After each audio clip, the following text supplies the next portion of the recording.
I know, Coach, you a basketball head, we're a basketball head. So most definitely we're going to tune into the draft and, all the excitement around it and who gets the number one pick, who's top 3, what teams get who. So we definitely tune into the draft. You tuned in as well? Yeah. I like I always love the draft. The draft is a great time.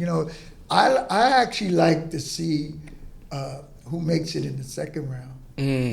Because you pretty much is predictable on the first round. Exactly. But that second round is so amazing. And what happens is sometimes people don't make it. Right. They have people up in the hotel rooms. I know. Sitting around. And sometimes if they know that they're going to be in the second round and they didn't know it, they will call them down to come and sit in the round tables. But they're upstairs in their room with their parents and family and so forth. Waiting. And sometimes you could wait. I want to give a shout out to Julian Campini. He's from St. John's University. Shout out to him. He was one of the top players. He was not in the draft, but he signed a 2-way deal contract with the 76ers. So sometimes you don't see the guys in the draft because that is true. On behind the scene, they have already signed an agreement with the particular team. Exactly. Some players go, watching the draft is just, it's amazing to see. You got guys who, been training their whole life. It's just like a amazing story where all the work that they put in, they get to see themselves on draft night, getting drafted, to any team in the NBA, but they, reach their goal of making it to the NBA, and it don't stop there yet. Some guys, journeys continue when they get drafted. Some guys, you don't even see them. Some guys get undrafted, have to go back down to the G League. Yeah. And some guys, they get the call to sign, like you said, 2-way deals or different deals with NBA teams. But it's just amazing to see that.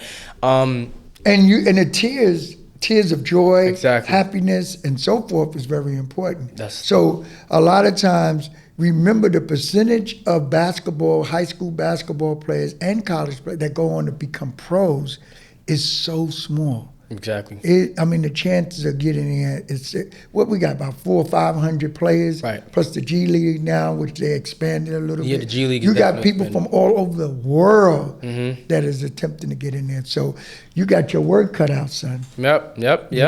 So you see, basically, once you see, and even if you're good, like I'm telling you, you can still go undrafted or have to go down to the G League or possibly play overseas. So it just shows you how, once you put in that work, it's still never enough.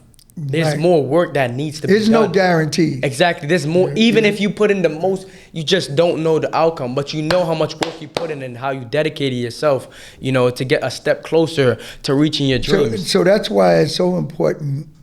You don't arrive to success. You enjoy the journey. Exactly. Oh my God. You see what I'm saying? The journey is so important. We all see a place that we want to be at, but it's the journey, man. What you're experiencing now, where you do 3 miles a day and somebody else is sleeping, this is your journey. It's really amazing. I'm glad that you said that's amazing. When I'm up since 4 or 5 and I'm running with the Raccoons. When they out looking for food, I'm outside with them. And I already put in 2 workouts from the morning, and people are just getting up at 12. You get text messages saying good morning, hope you have an amazing day, and I'm like, man, my morning started since 4. I've been up here putting in work while other people were sleeping. See, and let me tell you something. I want you to understand what you're doing here, and you have a right. Right. When you put in work, when you get on that court with someone, you destroy them. Exactly. Why are you saying to them that, look, you can't possibly hang with me if you're not putting in the work like I do. How dare you try to come on the court with me and do that? I feel the same way. When I'm throwing down with a 60 and over, and you coming out there, you done drop some beers and brews and all that kind of stuff. Son, you don't have no business on the court with me. Exactly. None, because I'm putting in the work. I ride miles and miles and miles on my bike, and I'm running, and I do my exercise. I do all those things. I eat properly and so forth. I'm prepared. So when you step on the court with me, ain't no mercy. No mercy. Because we still competing. I enjoy it. We still competing. Exactly. No friends on the court. It's like when you try to outshoot me. You haven't put up many shots as I have. You're right. So once you do, then it happens. But until then, it's supreme.